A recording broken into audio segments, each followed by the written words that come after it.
We had Friday Night Smackdown tonight, and it was weird. It was weird with a very weird reveal.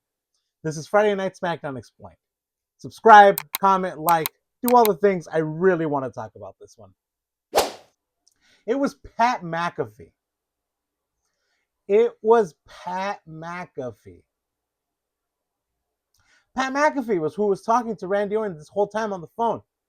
You know, the guy that's been in Randy Orton's ear? The guy that Randy Orton has been talking to and being like, thank you for showing me who I really am. And thank you for showing me that that I am still the Viper, Randy Orton. It's Pat McAfee. That's who it was. Yeah. You remember when Randy Orton told Michael Cole, like, there's more than one royal family. Wrestling has more than one royal family. Yep, that was Michael Cole. Or, yeah, it was Pat McAfee. That's who it was. That's who was on the phone with him. Weird, right? Doesn't make a whole lot of sense, right? And I know. Look, I've seen your comments when I talk about other stuff just being like, you gotta wait, like it's gonna tell a story, and like just give it a minute, like you can't have everything spoon fed to you, and like eventually they're gonna tell a story, and like just give it a second, right? Like it just happened. Fine. Maybe they'll give me a story, right? Maybe there's a reason. Like I mean, they did kind of a bit give us a story today, but it's still a stupid reveal. Like why Pat McAfee? Pat McAfee has been like the weird, like happy-go-lucky, I'm happy to be here announcer this whole time, and all of a sudden he's helping Randy Orton turn heel on Cody Rhodes, and his reasoning is because he misses the Attitude Era. That's the reasoning. I miss the Attitude Era too, right? I mean, not all of it. I mean, there was some really weird stuff that happened during the Attitude Era, but like, no one's gonna boo that. The Attitude Era is the most watched era of professional wrestling, right? Like, we still talk about it to this day. We still talk about Stone Cold. We still talk about Mankind. We still talk about The Rock because the Attitude Era is what made wrestling what it is today. So, what we're supposed to boo? We're supposed to boo the most popular wrestling era ever? It just, I just don't get it. And sure, look, let Papa H cook whatever the hell you want to say. It still doesn't make any goddamn sense. He punted Cody Rhodes in the balls. That's how he came out behind Randy Orton as Randy Orton was interrupted by Cody Rhodes.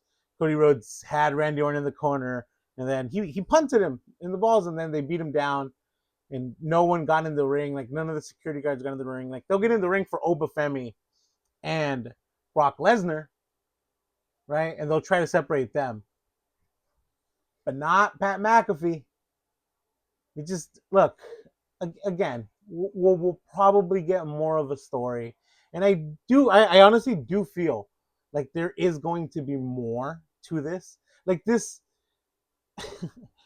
I like what Cody Rhodes said after this because he's speaking for all of us, right? But the fact that he said it made me be like, okay, no, this is definitely not it. Because he's like, oh, we've been wondering who Randy Orton has been talking to on the phone for weeks, and the reveal was Pat McAfee. That's like Scott Hall and Kevin Nash showing up on WCW and talking about a third man, and it being Disco Inferno. And I don't know why Disco Inferno caught strays there. That is not cool. Disco Inferno did absolutely nothing to you, Cody Rhodes, and that is not okay. As much as it did make me laugh. But yeah, he's absolutely right. The review was stupid, but I think it was meant to be, if I'm being quite honest. I'm still upset by it. I still feel like they could have done more by it, but I will be the first to apologize if more comes out of this. If we do get more reveals, more, I don't know, more people behind this whole thing with Randy Orton and Pat McAfee. Like maybe someone is in Pat McAfee's ear, right? Like maybe someone is got Pat McAfee to do these things. Like, hey, don't you miss this? Like, I don't know, right? But I do feel like there's more to this because otherwise Cody Rhodes would not have talked about how terrible of a reveal this was, which it was. I do think that promo that Cody Rhodes cut after he came out when he did a crossroads on Kit Wilson for absolutely no reason, Kit Wilson, he's a good dude, right? But that's what Toxic Cody Rhodes does. I think that promo was absolutely amazing. It sucks because they were in St. Louis and no one was going to boo Randy Orton. No one was going to cheer Cody Rhodes over Randy Orton. But that promo, absolutely loved it. But yeah, I get that Randy Orton is supposed to be the heel here. I get that Randy Orton is supposed to be the bad guy. He's trying to destroy the business as we know it today, but the business as we know it today is not as fun as it was back then. Again, wasn't perfect. There was a lot of really stupid and horrible things that were done on camera back then, particularly around women's wrestling. But yeah, if you're telling me, do you want male wrestling angles to resemble male wrestling angles from the 90s and the 2000s when everyone loved wrestling? Yeah, I do. I actually kind of do. Wrestling was fun. Wrestling's fun now, but wrestling was really fun then. Again, not all of it, but a lot of it. I am hopeful, and shame on me for being hopeful, but I am hopeful that there's more to this. There's more to this. I still do think perhaps the two stories are connected. The Usos and Roman Reigns and Randy. I am hopeful. If you didn't go see that video of mine, go check it out. I do think that there is something happening with Jey Uso with this whole CM Punk Roman Reigns thing, and I can't help but think that they're both connected. This Randy Orton thing and that. So we'll see. We'll see. Listen, I'm not gonna say let Papa H cook, but I'm just optimistic. I am toxically optimistic.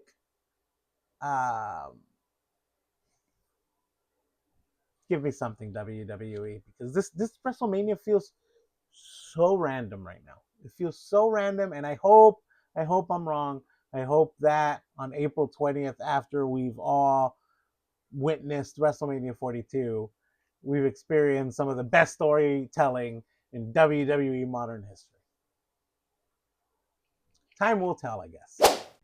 We did have a whole Friday Night Smackdown tonight. Other than that, a couple of random matches, like we got Aleister Black versus, I almost said Colt Cabana, versus Matt Cardona. Aleister Black won that match. Great. The story was that Matt Cardona had a broken arm, and fine, we protected Matt Cardona. Great.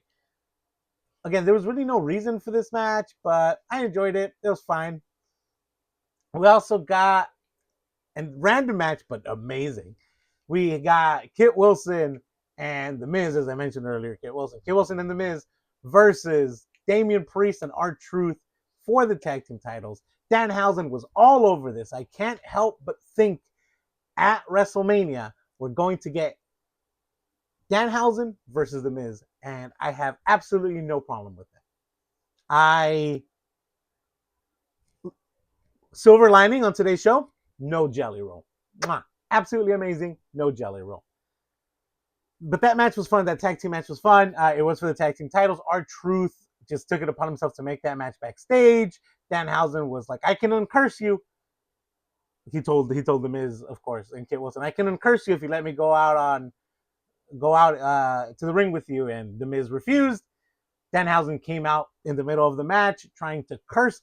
We had like a slight interaction between R-Truth and Danhausen, which I know that WWE is going to wait to give us, as they should, by the way.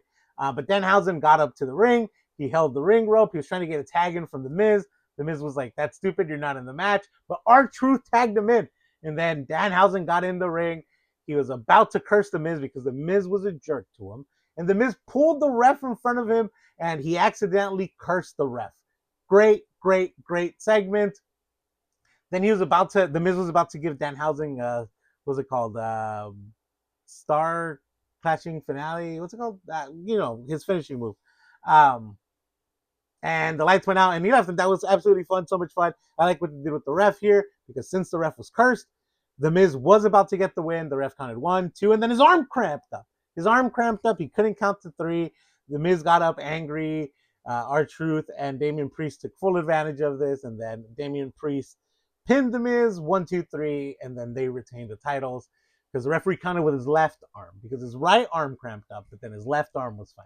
Great, fun. I love what WWE is doing with Danhausen. See, I can praise WWE for some things, right? What they are doing with Danhausen is absolutely perfect. I hope we get something between him and The Miz at WrestleMania. I'm thinking maybe even like, one of those like throwaway segments that happen when maybe like Danhausen will come out to interrupt John Cena, and then The Miz comes out to interrupt or to like confront Danhausen, and then they have an interaction, and like, I don't know, something happens. That's at the very least. I honestly, I want a match. I want a match between The Miz and Danhausen. I think that would be a lot of fun. The Miz is not appreciated as he should be, man. Like, think about everything The Miz has done recently. Like, they re-teamed him up with R-Truth. They won the tag team championships. That was great. He was then working with Carmelo Hayes as this heel championship. Perfect way to turn Melo babyface. It worked. Now he's working with Kit Wilson because Kit Wilson is on the up and up. Like, The Miz, we need to give credit to The Miz because he is the perfect pairing for anyone on the roster that you want to get over. Danhausen, he's having that program with The Miz, whatever it ends up being. He's definitely getting over, thanks, not entirely. Obviously Danhausen is absolutely amazing, but The Miz does have part in that. So we need to give The Miz his flowers because, yeah, any partnership he has, any program he has with any of the new guys, whenever they pair him with someone who's new to the main roster, The Miz just knows exactly what to do. And kudos to The Miz because you don't hear that enough. We had the women's tag team match between Alexa Bliss and Charlotte Flair versus Lyra and Bayley. Alexa Bliss and Charlotte Flair won that match, and then afterwards, everyone got beat down. We did learn they got beat down by Last Legend and Nia Jax. We did learn that, I forget which one, but one of the Bella twins got hurt on Monday. She is rehabbing her leg. I hope that this doesn't affect them being a part of that match at WrestleMania. I do need this to be, hell, let's add more teams, right? But I need it to be 4, 5, 6 teams to be part of this match. A triple threat match would be fine, but I do think that having this be a fatal 4-way for those tag team championships is perfect and great. So I hope she gets better. I hope that they are able to compete in that match. We also got I always get the mix up. It's not Tonga Loa. It's not Tala Tonga. Tama Tonga. We had Tama Tonga versus Uncle Howdy. Tama Tonga was annoyed at Solo Sikoa because what are we doing this whole thing with the lantern for? We need to go after gold and blah, blah, blah. Uncle Howdy did get the win after Solo Sikoa came out to try to distract Uncle Howdy. But Tama Tonga, before this match, was like, I want to do this on my own. No one's coming out with me. So when Solo Sikoa did come out, that annoyed Tama Tonga. When he came out with the lantern, that annoyed Tama Tonga. And Uncle Howdy took advantage and got the win. After this, Tama Tonga just hands the lantern back. Essentially, he leaves it on the ring, and Uncle Howdy just grabs it. But he essentially just hands the lantern over to Tama Tonga. He takes it away from Solo Sikoa, and he hands it, I said to Tama Tonga, to Uncle Howdy. And I was like, okay, so there goes 6 months of build. I was extremely annoyed when this happened. But then later on, they did mention Solo Sikoa and Tama Tonga were talking backstage with the rest of the MFTs. Tama Tonga was like, we need to get away from this lantern BS and go back to trying to win all the titles. Solo Sikoa is like, you're absolutely right. As soon as we're done with the Wyatt Six, we're going to go after gold. So I don't think it's going to be a WrestleMania match now. Unfortunately, I do think that a WrestleMania match is warranted for this. So if we do get it, I do think there are still room for probably 2 more matches at WrestleMania. So if we do get it, I think that match would be absolutely great, as long as they do it at night. But I don't think we're going to get it at WrestleMania. Maybe we'll get it at the SmackDown before Mania. Fine.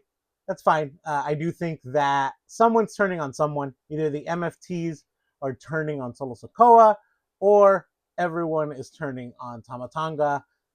Um, Either way, we are, I believe, going to see Solo Sikoa versus Tama Tonga at some point in the next few months and give Tama Tonga a solos run. No complaint from me there. I think Tama Tonga is the most talented guy out of that whole bunch. I do love Solo, but I do think Tama Tonga is the most talented guy out of that whole bunch, and he absolutely deserves a solos push. So I like the way that this story is going. I did get a little bit worried there for a bit. The MFTs and Wyatt Six storyline, absolutely. It has absolutely gone on for way too long. But I do need a solid conclusion. And I was afraid that him just handing Uncle Howdy the lantern would be that conclusion. And I'm glad that that wasn't it. We also got Rhea Ripley interacting with Jade and her stable. I don't know if they have a name. They might have said something today, but I missed it. I don't know if they have a name, but she had a match against Michin. The Rhea Ripley won the match, but then after the match, they all jumped her. And then Io Sky came out to make the save. So great. Io Sky basically telling Rhea, like, I will always have your back no matter what. Rhea telling her the same. So there's something for Io Sky to do at WrestleMania, regardless of anything. I do think that we're still going to get Asuka versus Io for custody of Kyrie, maybe? I don't know. Weird, but even if that doesn't happen, I do think that she, regardless, even if it does happen, even if it doesn't happen, I do think that she will get involved. Io Sky will get involved in this match once Michin and BFAB come out to try to cost Rhea Ripley the match. I do think that that's when we will see Io Sky, regardless of whether or not she has a match with Asuka at WrestleMania. Great. She absolutely deserves to take part at WrestleMania. So I'm happy for that part at least. And then, of course, our main event tonight was Carmelo Hayes versus Sami Zayn for the Intercontinental Championship. This was Carmelo Hayes' rematch. Trick Williams was absolutely involved in all of this. We were supposed to get Sami Zayn coming out to like address everyone, to get Pyro, to get him like to present him as the new U.S. champion. Trick Williams came out right before this. He came out with Lil Yachty, and my first thoughts were like, great, another person I've never heard of because I'm old. I've heard of him. I just never heard his music, I guess. I was like, okay, let's hope that, the last time we had a rapper get involved in a major storyline at WrestleMania, it did not go well. So let's hope that that's not the case this time around, because it does feel like Little Yachty is now a part of the storyline in somehow, some way. Trick Williams should absolutely win that match. Trick Williams should absolutely come out as the IC champion or the US champion out of WrestleMania. He absolutely deserves it. I do think we need a double turn where we turn Sami Zayn heel, where we turn Trick Williams face. But Trick Williams cannot change. He has to remain the witty, asshole-y guy, the like full of himself guy that he is, but just do it against the heels, because Trick Williams is an absolute gem for WWE, and this guy is it, man. This guy is it. I am so happy about this new pool of call-ups from NXT, because WWE has done a very good job with like Javon Evans, with Trick Williams, with Carmelo Hayes. I know he was last year, but with Oba Femi, of course. Soruka had that match against Bayley. That was fun too. So WWE is learning what to do with their NXT call-ups, and that makes me happy. We did have a match. Again, he was egged on by Trick Williams, so Sami Zayn gave Carmelo Hayes his rematch tonight. And look, the story that we're telling is that Sami Zayn is taking advantage of situations that he wouldn't have taken advantage of before, right? I hope he's involved in this Randy Orton storyline in somehow, some way. I think that would make it worth it for me. But yeah, so there was an injury that they were playing with Carmelo Hayes. I don't know if it was real. I don't know if it was kayfabe. The fact that it was a part of the finish makes me think that it was kayfabe. But yeah, the referee was looking at Carmelo Hayes in the corner. Carmelo Hayes is like, I'm good to go. As he's even saying, I'm good to go, Sami Zayn is already running at him for a haluva kick, pins him 1, 2, 3. Sami Zayn wins. Afterwards, he gets berated by Trick Williams. A lot of fun. A lot of fun. Trick Williams is absolutely loved by the crowd, as he should.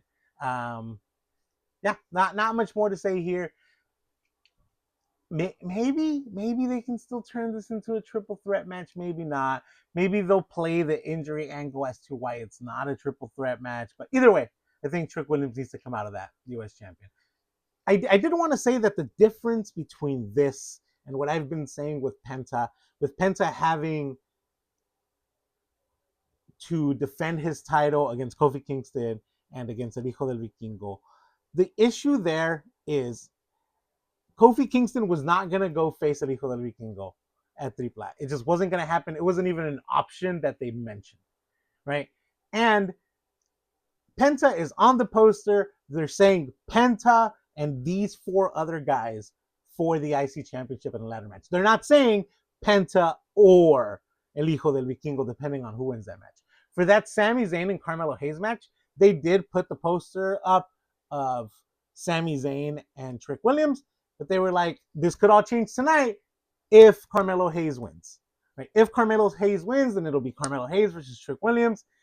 Like, this can all change. So, yes, this is the match now, but maybe it won't be. It turns out that it was still the match, so that's fine. But that was my whole thing, though, is just give me that little bit of like, hey, you never know. And that they definitely didn't do that with the Penta stuff. That's pretty much everything that happened tonight. We did get a Johnny Gargano segment where we're going to see if Johnny Wrestling comes out at Stand and Deliver. Will I be watching that? Maybe. I don't know. Like I said, I don't watch a lot of NXT. I do catch the PLEs, but yeah, sure, I'll probably watch it. And we also got video packages from Jacob Fatu and Damian Priest, where Jacob Fatu said that he is all gas and no brakes. And I said Damian Priest. Drew McIntyre just said that he was, he's a Scottish warrior and he's going to kick Jacob Fatu's ass because Jacob Fatu cost him his title. WWE may never revisit who attacked Jacob Fatu. I guess we're led to believe that it was Drew McIntyre, but nothing's been confirmed. But yeah, this was a fun Friday Night Smackdown. Weird, very weird reveal. I still can't get over Pat McAfee being the guy on the phone. The fact that Cody Rhodes pointed out how bad of a reveal that was makes me believe that there's going to be more to it than this, right? Like, they need a whole switcheroo thing. They need a whole false reveal for the main reveal, whatever that may be, to be that much greater. So I do think that there will be more to this. At least I'm hopeful. But otherwise, that was a fine show. Nothing super great, nothing super terrible. The reveal was terrible, so I guess there was that was terrible. But otherwise, fine show. I don't usually do reveals here, but I'm not doing the 60-second reviews anymore. So I'm going to say I'll give it a 3.5. I'll give it a 3.5 out of 5. Yeah, storylines progressed. I don't know why Matt Cardona faced Aleister Black, which is why it wasn't higher. And I don't know why Pat McAfee was there, which is why it was a whole. That probably brought it down a whole star. Anyway, though, since you made it this far, make sure to drop a like, make sure to subscribe, make sure to do all the things. Let me know in the comments what you thought of tonight's Monday Night Raw. What a weird reveal, right? Do you guys think there's going to be more to this? I feel like Sami Zayn is somehow involved, and I can't help but believe that Jey Uso and that whole storyline is also somehow involved here. So, anyway, as always, until next time, have a nice day.